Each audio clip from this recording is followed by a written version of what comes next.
വിശുദ്ധ കുരിശിൻ്റെ ഇടയാളത്താൽ ഞങ്ങളുടെ ശത്രുക്കളിൽ നിന്ന് ഞങ്ങളെ രക്ഷിക്കണമേ.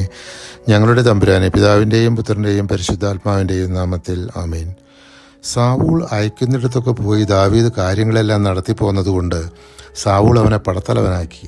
ഇത് ജനത്തിനും സാവൂളിൻ്റെ ഭൃത്യന്മാർക്കും ഇഷ്ടപ്പെട്ടു. എന്നാൽ പിന്നീട് സാവൂളിന് ദാവീദിനോട് അസൂയ തോന്നി.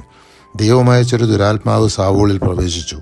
അവൻ കൊട്ടാരത്തിനുള്ളിൽ ഭ്രാന്തനെ പോലെ പുലമ്പിക്കൊണ്ടിരുന്നു. ദാവീദാകട്ടെ പതിവ് പോലെ കിന്നരം വായിച്ചുകൊണ്ടിരുന്നു. സാവൂളിൻ്റെ കയ്യിലൊരു കുന്തമുണ്ടായിരുന്നു. ദാവീദിനെ ചുമരിനോട് ചേർത്ത് തറയ്ക്കാൻ ഉദ്ദേശിച്ചുകൊണ്ട് സാവൂൾ കുന്തമെറിഞ്ഞു. ദാവീദ് 2 പ്രാവശ്യം ഒഴിഞ്ഞു മാറി. കർത്താവ് കൂടെയുണ്ടായിരുന്നതിനാൽ എല്ലാ ഉദ്യമങ്ങളിലും ദാവീദ് വിജയം വരിച്ചു. ദാവീദിൻ്റെ വിജയം കണ്ട് സാവൂൾ കൂടുതൽ ഭയപ്പെട്ടു. എന്നാൽ ഇസ്രായേലിലും യൂദയായിലുമുള്ളവർ ദാവീദിനെ സ്നേഹിച്ചു. സാവൂൾ തൻ്റെ മൂത്ത മകൾ മെരബിനെ ദാവീദിന് ഭാര്യയായി നൽകാമെന്ന് പറഞ്ഞത് അവനോട് ഫിലിസ്ത്യരുമായി യുദ്ധം ചെയ്ത് അതുവഴി അവർ ദാവീദിനെ കീഴടക്കുമെന്ന ദുരുദ്ദേശത്തോടു കൂടെയായിരുന്നു. എന്നാൽ സാവൂളിൻ്റെ മരുമകനാകാൻ തനിക്ക് അർഹതയില്ലെന്ന് ദാവീദ് അറിയിച്ചു. പിന്നീട് മെരബിനെ മറ്റൊരാൾക്ക് വിവാഹം ചെയ്തു കൊടുത്തു. സാവൂളിൻ്റെ 2ാമത്തെ മകൾ മിഖാൽ ദാവീദിനെ സ്നേഹിച്ചിരുന്നു. ഇതറിഞ്ഞ സാവൂൾ ഫിലിസ്ത്യരുമായി യുദ്ധം ചെയ്ത് തോൽപ്പിക്കാം എന്ന ഉദ്ദേശത്തോടു കൂടി ദാവീദിന് തൻ്റെ മകളെ വിവാഹം കഴിച്ചു കൊടുക്കാമെന്നും അതിന് പകരമായി ഫിലിസ്ത്യരോട് യുദ്ധം ചെയ്ത് 200 ഫിലിസ്ത്യരെ കൊന്നുവെന്ന് തെളിയിക്കണമെന്നും ദാവീദിനോട് പറഞ്ഞു.